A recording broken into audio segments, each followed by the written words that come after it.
Hi everyone, I hope you are having a great day. We would like to introduce you to our podcast called Logistics and You.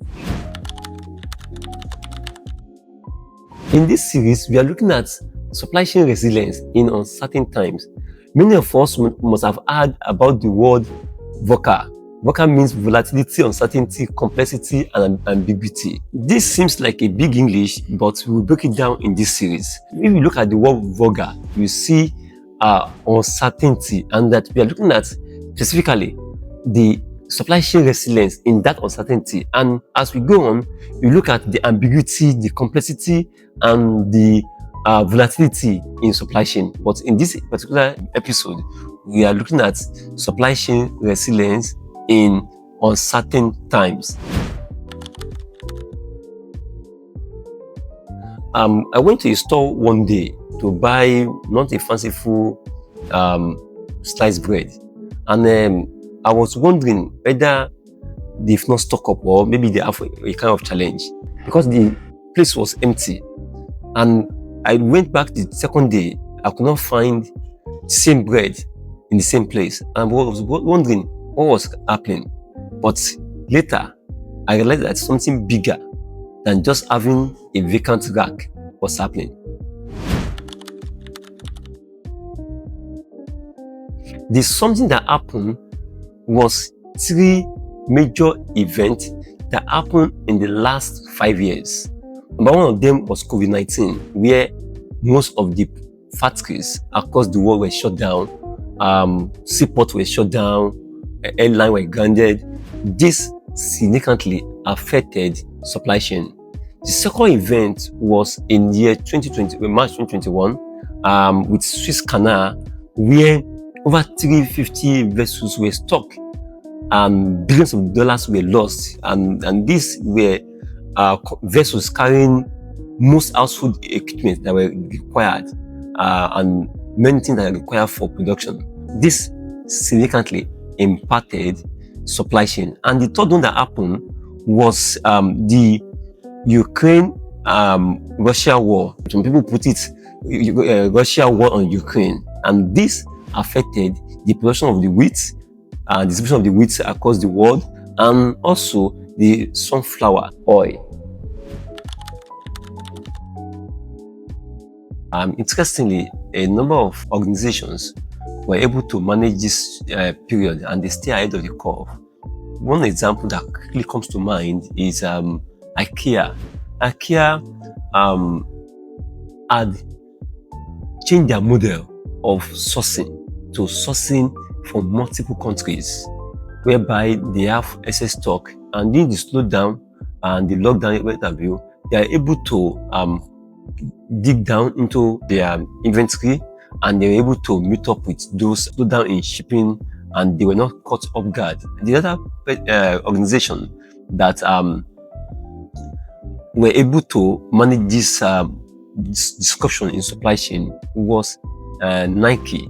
And Nike, interestingly, was able to redistribute stock between multiple stores across the world. Some stores were having excess stock which are not sold, while some countries and their stores did not have enough stock, and they were able to take those stock from those people that have excess and send it to where there were shortages, and they were able to balance the sales. And interestingly, they use a number of predictive model to forecast demand, and to store items at various regions, and accordingly they are able to redirect stock directly to where it is required.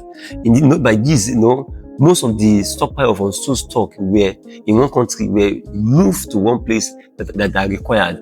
And lastly, I know of a number of coffee shops that because of the lockdown, they were not able to sell because there was limit to physical contact. Then what they did was that they started doing home delivery. And the key thing about uncertainty around supply chain is that you must be able to learn from those issues and adapt quickly. this section, we are looking at the big lessons. What are the big lessons? What can we take from the issues that have happened around logistics and how company responded to them? There are 3 big lessons around uncertainty in supply chain, especially if you want to be resilient to those uncertainty. One is that you must ensure that you don't depend on one source, meaning that you must have multiple sources. Diversity of your sourcing will give you an edge. Number 2 is you must prepare early. You must use technology, you must use inventory analysis, study the demand, study the trend, and use a number of predictive analytical tools to forecast demand. And lastly, we say that companies that stay close to their customer are able to understand the issues the customers are having and the challenges, and how they are able to adapt to such changes in the customer preference, taste, and needs.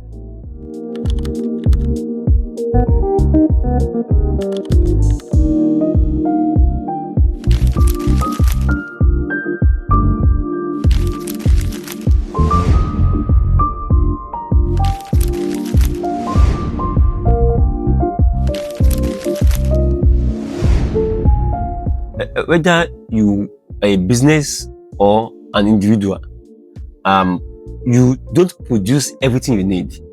At some point, you require certain level of sourcing. At some point, you require certain level of description of what you sell, and you need